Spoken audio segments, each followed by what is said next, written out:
साथियों नमस्कार, जय हिंद। साथियों आज हम पंचायती राज पर बात करेंगे।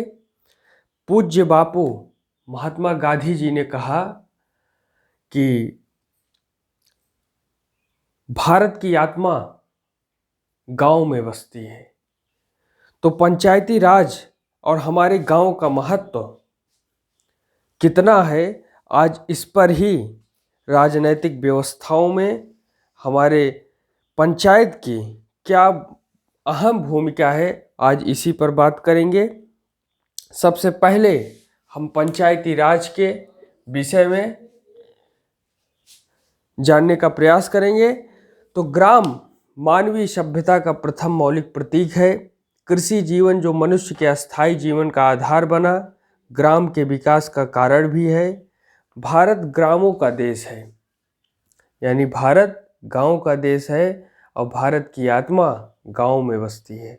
तो ग्रामीण जनता के विकास और शासन के कार्यों में भागीदारी के लिए योजना आयोग ने बलवंत राय मेहता की अध्यक्षता में एक समिति गठित की थी।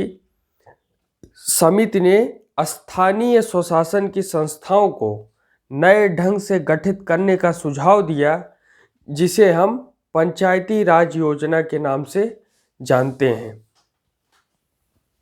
आइए समझने का प्रयास करते हैं कि पंचायती राज का अर्थ क्या है। सबसे पहले मीनिंग ऑफ पंचायती राज। तो पंचायती राज सत्ता का विकेंद्रीकरण की एक व्यवस्था है। विकेंद्रीकरण का तात्पर्य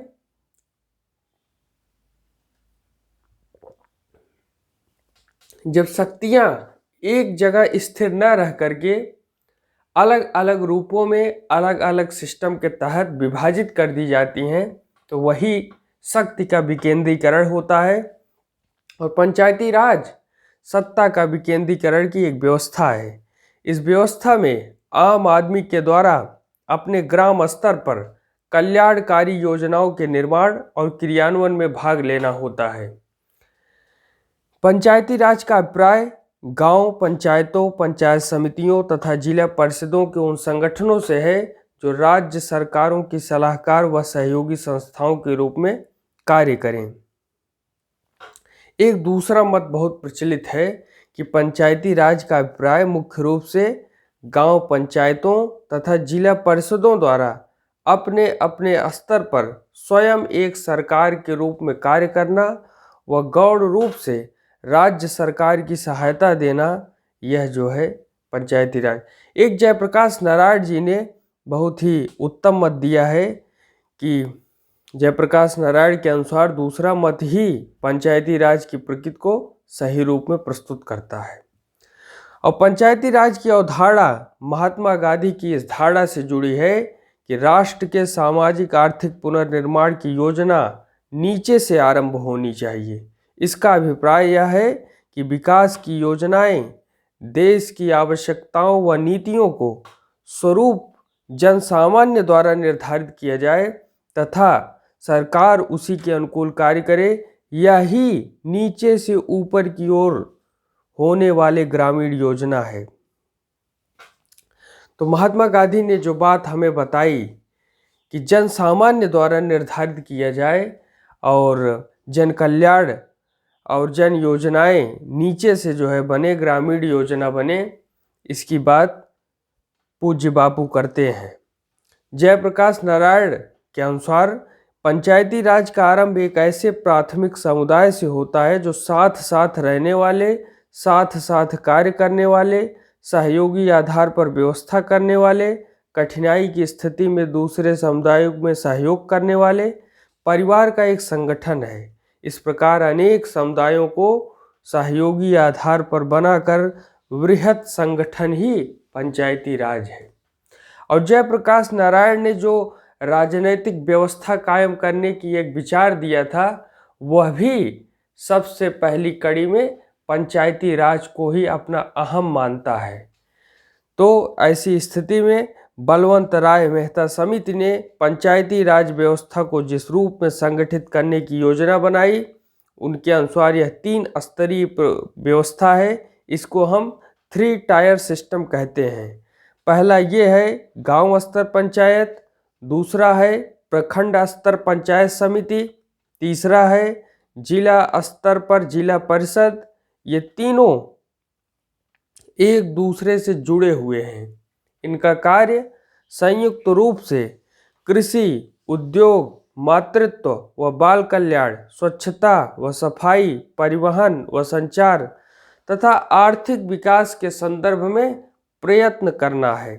अब हम जानेंगे कि क्या रहा है पंचायती राज का इतिहास और कैसे ये एक सोच के रूप में बदला और फिर जनजीवन में सामान्य रूप से परिणत हुआ। आज हम पंचायती राज के इतिहास को टटोलने की कोशिश करेंगे। तो पंचायती राज का इतिहास, तो प्राचीन काल से ही भारत में गांव पंचायत व्यवस्था कार्य करती रही है। ब्रिटिश शासन की स्थापना के पूर्व तक गांव पंचायत स्थानीय प्रशासन की इकाई के रूप में कार्य करती रही थी। इसके मुख्य कार्य गांव की सुरक्षा करना, कर वसूली एवं ग्रामीण झगड़ों का निपटारा करना था, जो कि आज भी इसमें बहुत सारी बातें हम देखते हैं। राज खजाने में पूरे गांव की ओर से पंचायत कर जमा करती थी। राधा कुमुद मुखर्जी ने अपने किताब में लिखा है कि समस्त जनता की सामान्य सभा के रूप में अपने सदस्यों के समान अधिकारों और स्वतंत्रताओं के लिए संगठित होती थी, ताकि सब में समानता, स्वतंत्रता एवं बंधुत्व का विचार दृढ़ रहे। तो इस परंपरागत गांव पंचायत के मुखिया व सरपंच का चुनाव सदस्यों की आम सहमति यानी कंसेंसस से होते थे और सभी निर्णय सर्वसम्मति से लिए जाने की परंपरा थी। यही कारण था कि उन दिनों गांव पंचायतों के पीछे नैतिक शक्ति, मोरल पावर काम करती थी। ये पंचायतें पूर्ण रूप से स्वायत्त संस्थाएं होती थी। ब्रिटिश राज की स्थापना के बाद पुलिस व मजिस्ट्रेट के जिम्मे सुरक्षा का कार्य सौंपा गया। अदालतों से मुकदमों के फैसले होने लगे। कर की वसूली सीधे व्यक्ति के माध्यम से होने लगी। राज्य के लिए व्यक्ति एक इकाई था, न कि ग्रामीण समुदाय। इन परिवर्तनों के कारण पंचायत का दायरा बहुत कम हो गया। वे सिर्फ जात बिरादरी के छोटे मामलों तक सीमित हो गए। लेकिन बाद में पंचायती परंपरा की पृष्ठभूमि में स्वतंत्र भारत में नए पंचायती राज का गठन किया गया। महात्मा गांधी जी ने जिस ग्रामीण गणराज्य की योजना बनाई थी, उसे साकार रूप देने के लिए 1950 के नवीन संविधान में पंचायतों को स्थान दिया गया। फिर संविधान के द्वारा सभी राज्यों की पंचायतों को पुनर्गठन करने का निर्देश दिया गया। 1957 में बलवंत राय मेहता समिति, आपने नाम जरूर सुना है। इस समिति ने पंचायती राज व्यवस्था को जिस रूप में संगठित करने का सुझाव दिया, उसी के आधार पर भारत सरकार ने स्वीकार किया। इस प्रकार 1957 से भारत में पंचायती राज व्यवस्था अब तक त्रिस्तरीय व्यवस्था, 3 टायर सिस्टम के रूप में विभिन्न राज्यों में स्थापित हुई है। तो हमने ये देखा कि पंचायती राज का इतिहास कितना प्राचीन है। बाद में अंग्रेजों के समय इसको स्थान गौड़ हो गया, लेकिन फिर जब महात्मा गांधी जी ने गांव के सपना देखा था, उसके अनुरूप हमारे संविधान में व्यवस्था की गई और आज हम त्रिस्तरीय व्यवस्था अपने यहाँ देखते हैं। अब हम देखेंगे कि पंचायती राज का संगठन किस प्रकार है। तो ऑर्गेनाइजेशन ऑफ पंचायती राज,